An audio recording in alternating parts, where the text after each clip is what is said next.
Olá, pessoal! Na aula de hoje a gente vai falar sobre a amostragem e a análise de lançamento de efluentes tratados. Bom, eu sou a Luísa Castro, sou engenheira ambiental e sanitarista e atuo há 10 anos na área de regulação e fiscalização de saneamento básico. Para a gente começar a aula de hoje, é importante a gente trazer, qual que é a importância do monitoramento de efluentes. E para isso a gente precisa resgatar alguns conceitos. O primeiro deles é relacionado à poluição das águas. E o que é a poluição das águas? É a adição de substâncias ou formas de energia que, direta ou indiretamente, podem alterar a natureza do corpo de água de uma maneira tal que prejudique os legítimos usos que deles são feitos. E quando a gente fala em usos, a gente tem um outro conceito importante, que é o padrão de qualidade do corpo receptor. Então, as águas, do território nacional foram enquadradas em classes de acordo com os usos preponderantes, e aí a gente tem uma determinada qualidade que precisa ser mantida para propiciar esses usos, Então, o lançamento do efluente tratado, ele precisa estar de acordo com a classe do corpo receptor para garantir que esse lançamento ele não prejudique a sua qualidade e muito menos os seus usos preponderantes.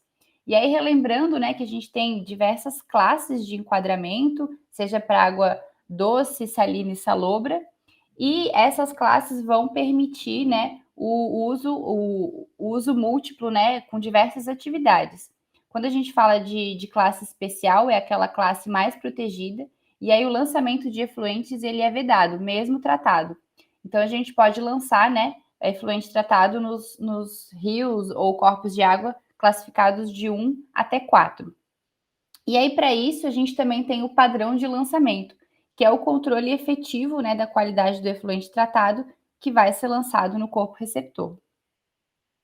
E aí a gente tem a regulamentação, de tudo isso. Por um lado, a gente tem, então, a resolução do CONAMA 357, que vai trazer aí conceitos de corpo receptor, conceitos de vazão de referência, a própria classificação das águas pelos seus usos preponderantes e também os limites máximos de parâmetros, os limites máximos estabelecidos pelos parâmetros, para cada classe.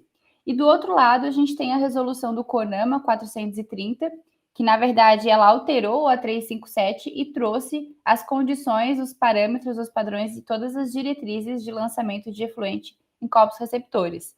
E essa resolução, ela afirma que todo lançamento ele precisa ser precedido de um tratamento para adequar, as questões de lançamento e também do corpo receptor. Então, o efluente resultando do processo de tratamento, ele deve conter, as características permitidas para esse lançamento e disposição final naquele tipo específico de corpo receptor, que vai variar de acordo com as classes do corpo hídrico. Então, são essas duas resoluções do CONAMA que a gente vai se basear para poder monitorar os efluentes tratados.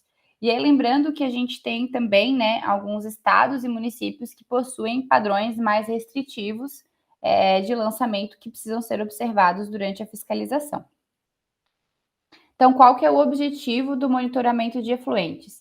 É avaliar a eficiência e o funcionamento do tratamento do efluente sanitário, visando a otimização da sua operação e o seu desempenho, avaliar a qualidade, do efluente tratado, bem como as possíveis alterações na qualidade do corpo receptor causado pelo lançamento, visando a verificação do atendimento às condições e aos padrões estabelecidos pelas legislações vigentes, e também orientar, os responsáveis para a tomada de providência devido a algum tipo de ocorrência, algum parâmetro em desconformidade, e propor melhorias no tratamento também, se for necessário, caso a gente identifique algum padrão recorrente, sendo descumprido, sempre associando isso também ao aspecto operacional, Então, quando a gente junta toda a parte técnica e operacional com os resultados de qualidade, a gente consegue aí, de fato, entender o problema que está acontecendo dentro da estação para aquele determinado parâmetro estar desconforme. E aí, para isso, para a gente ter confiabilidade e representatividade, nesse programa de amostragem para avaliação do efluente e também do corpo receptor, isso vai depender da seleção criteriosa de parâmetros que devem ser analisados, também dos pontos de coleta das amostras e a própria utilização das técnicas de coleta e preservação das amostras. E aí, para isso, a gente tem uma série de normas técnicas, né, que vão trazer definições em relação a esses pontos. Então, é importante a gente conhecer todas essas normas que estão escritas aí da ABNT, em especial a questão do planejamento e a preservação das amostras de efluente. Então, a gente tem a ABNT 9897 e 9898. A gente tem também a norma ISO 17025, que traz requisitos gerais de competência do laboratório de ensaio e de calibração. Então, como que os laboratórios precisam estar desenvolvidos para poder fazer esse monitoramento. E aí a gente tem, né, uma série de etapas que precisam ser observadas até a gente, de fato, ter o resultado do parâmetro e poder monitorar aquela estação, né? Então, a gente precisa ter boas práticas de amostragem, boas práticas de preservação, acondicionamento e transporte dessas amostras.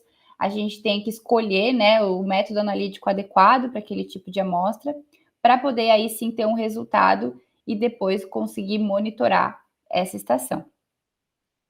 Então, o plano de amostragem, né? O que a gente precisa observar? Ao retirar uma amostra de qualquer efluente, a gente precisa que ela reproduza, né, as condições reais daquela água residuária gerada pelo processo e precisa ser a mais representativa possível. Então, para isso, é importante a gente conhecer previamente toda a concepção da estação de tratamento de efluentes, né? Todas as etapas que o efluente vai passar até, né, do efluente bruto para o efluente tratado. Quais são as características do local também? Então, é importante a gente tirar alguns parâmetros em relação à temperatura, a pH, a própria condição climática que estava no dia da amostragem. E aí, né, o objetivo maior da amostragem, então, é coletar um volume pequeno, mas que ele seja suficiente para representar, né, aquele efluente e conseguir realizar o método analítico. Então, a amostra precisa ser manuseada de tal forma que nenhuma mudança significativa na sua composição ocorra antes de realizar o ensaio. Então, a gente tem todo um planejamento que precisa ser feito dentro desse plano de amostragem até a avaliação dos resultados. Então, definição de objetivos, qual que vai ser o desenho amostral, ou seja, quais são os locais de coleta, o período, a frequência dessa amostragem, a definição de qual método analítico e procedimento analítico vai ser realizado, a definição do volume também, né? Então, qual que é o volume da amostra que eu vou coletar, qual que vai ser o método de amostragem e o método de preservação e transporte dessa amostra até chegar no laboratório, né? E realizar a análise laboratorial e aí sim a gente poder fazer a interpretação dos dados com mais acuracidade. Então, quando a gente fala de efluente tratado, é importante a gente ter pontos, né, de coleta na entrada e na saída da estação de tratamento, para a gente verificar o padrão de lançamento definido pela resolução do CONAMA 430, e também, né, pontos no corpo receptor, para verificar a alteração da qualidade do manancial, né, ou seja, a classe, após o lançamento do efluente tratado. E aí, para isso, é interessante a gente ter uma coleta na zona de mistura, que é o local de lançamento, um ponto a montante e também um ponto a jusante. Então, aqui a gente tem alguns exemplos, né, em relação à ET, dos pontos de coleta. Então, a gente precisa fazer uma coleta no esgoto bruto, né, no efluente bruto, normalmente feito após o gradeamento grosseiro, e depois uma amostra também, né, no efluente final, após, normalmente, a desinfecção, para a gente poder comparar, né, a eficiência do tratamento empregado e todas essas fases aqui que é submetida o tratamento de efluentes. E já no corpo receptor, como eu disse, né, é importante a gente coletar no mínimo em 3 pontos. Então, a gente tem aqui o ponto da zona de mistura, né, que é o local de lançamento do efluente no corpo receptor. E aí, essa zona de mistura é admitido, né, o descumprimento de alguns parâmetros. E é preciso também coletar, então, um ponto amontante, né, que vai ser um ponto controle, localizado antes do lançamento, de forma que esse ponto ele não seja influenciado pela zona de difusão, e depois um ponto ajusante, que seria logo após o lançamento da fonte poluidora, né, depois que passa pela zona de mistura, para a gente avaliar também a condição após o lançamento. E a gente tem aqui também uma imagem, né, um exemplo de pontos que a gente pode coletar nesse corpo receptor. Então, aqui a gente tem, né, a estação de tratamento, o local da zona de mistura, e um ponto amontante e um ponto ajusante. E é interessante também a gente avaliar esses pontos para que eles não tenham nenhum outro lançamento dentro desse co-receptor que pode dificultar a interpretação dos resultados, né? Então, é interessante avaliar muito bem aonde que vai ser coletado para a gente poder ter uma representatividade dessa amostra. E aí, depois, né, que a gente faz a coleta, é importante a gente cuidar com a identificação dessas amostras, né? Então, toda amostra ela deve ser acompanhada por uma ficha de coleta. E então a cadeia de custódia é esse processo de documentação da história cronológica da amostra, que vai garantir a idoneidade e o rastreamento, trazendo maior confiança de que a integridade da amostra não foi comprometida. E aí precisa ter a identificação dos técnicos, né, que realizaram tanto a coleta, quanto o transporte, quanto o recebimento dessa amostra, com informações de data, hora e assinatura para a gente garantir essa integridade da informação. Então, é importante que contenha também, né, o código de identificação daquela amostra, quem que solicitou esse monitoramento, identificação do ponto de amostragem e sua localização georreferenciada, qual que é a procedência da amostra, né, se é um efluente, se é um rio, se é um lago, se é uma água, enfim. Qual que é a profundidade que a amostra foi coletada, as condições climáticas também, é importante a gente observar se teve precipitação na coleta ou um período anterior de 24 horas, quais são os parâmetros que foram analisados em campo e os seus resultados, quais os parâmetros que devem ser analisados no laboratório e também um campo de observação aí para anotar qualquer ocorrência anormal em relação a esse monitoramento. Depois a gente tem a parte de preservação das amostras, né? A preservação, as técnicas de preservação podem reduzir as taxas de degradação de um analito, mas não podem parar completamente. Então, todos os analitos eles têm um prazo de validade, que é o tempo máximo previsto entre a amostra, né? Entre a coleta até a realização da análise. E aí a gente tem algumas técnicas de preservação para garantir, né? Esse analito, né? Para preservar esse analito, que vai desde a refrigeração, né? Então, a manutenção das amostras entre 1 a 4 graus Celsius vai preservar a maioria das características físicas, químicas e biológicas em um curto prazo. E aí é recomendado que todas as amostras entre a coleta e a entrega elas sejam mantidas refrigeradas. E para alguns casos, né, alguns parâmetros, é interessante a gente adicionar algum agente químico, que também é um método de preservação que vai oferecer um maior grau de estabilidade da amostra e um maior espaço de tempo para poder fazer essa análise, né?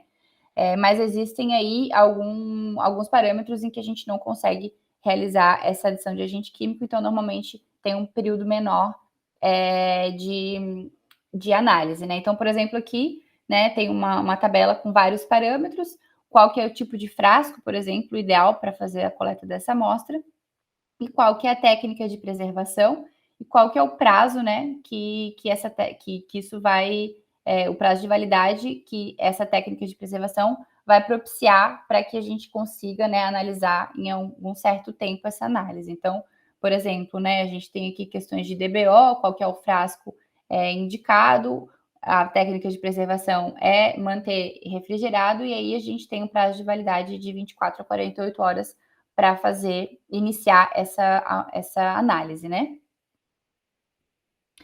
E aí, quando a gente fala depois, né, de acondicionamento e transporte, depois que a gente coleta essa amostra, coloca o preservante, como que a gente tem que acondicionar e transportar essa amostra para poder evitar, né, qualquer tipo de quebra, de contaminação, até ser transportada para o laboratório no tempo necessário para que a análise ocorra dentro do prazo de validade da preservação. Então, é importante essas amostras elas serem acondicionadas, né, numa caixa térmica que vai permitir o controle da temperatura com fechamento através de lacre e manter aí essa temperatura de até 4 graus Celsius. E aí, né, evitar colocar a colocação de frascos de uma mesma amostra em caixas diferentes para poder facilitar depois o trabalho do laboratório. E aí sim, a amostra chegou no laboratório, e aí quais são os métodos de análise que a gente precisa verificar, né? Então, na química analítica, a gente tem um procedimento mais adequado de análise para cada parâmetro, considerando aí fatores como precisão, acuracidade, sensibilidade, segurança e também o próprio custo do método, né? E aí a gente tem algumas normas internacionais de análise de água e efluente, que são compiladas aqui nesse livro, que a gente fala que é o Standard Métodos, que vai trazer aí todos os métodos analíticos para cada um dos parâmetros que vão ser analisados. E aí a gente tem, né, métodos analíticos, sejam eles físicos, químicos, eletroquímicos ou até a cromatografia gasosa e líquida. Então, para cada parâmetro, a gente tem um método mais adequado de análise. Quando a gente fala de métodos físicos, aqueles que fazem uso de uma ou mais propriedades físicas dos analitos para a separação ou quantificação desse analito. Quando a gente fala de métodos químicos, aqueles que fazem uso de transformações químicas com base primária de separação e quantificação. Aí a gente tem também os métodos eletroquímicos, que são baseados em medidas de voltagem ou fluxos que são associados, né, com algumas transformações químicas. E também a gente tem a cromatografia gasosa e líquida, que é uma técnica de separação que vai usar métodos químicos e físicos para detecção e quantificação desse parâmetro. E aí, por fim, né, depois da análise, a gente tem todo o monitoramento do resultado, que aí sim a gente precisa comparar com os padrões, né, determinados pelo CONAMA ou alguma legislação mais restritiva no seu estado ou no seu município. Então, a gente tem aqui uma tabela, né, com alguns dos parâmetros que precisam ser mantidos, tanto no corpo receptor, que é o padrão para água doce, né, classe 2, como por exemplo, né, e também o padrão de lançamento que precisa ser mantido no lançamento de efluentes. E aí a gente tem alguns parâmetros, né, importantes que precisam ser observados: cor, turbidez, temperatura, né, materiais flutuantes, materiais sedimentáveis, óleos e graxas sólidos dissolvidos, cloreto, pH, DBO, oxigênio dissolvido, a parte de nitrogênio e também de coliformes. Então, essas são todas as etapas, né, do monitoramento de efluentes que a gente precisa observar. Tá bom? Eu agradeço, então, a atenção de vocês e até a próxima aula.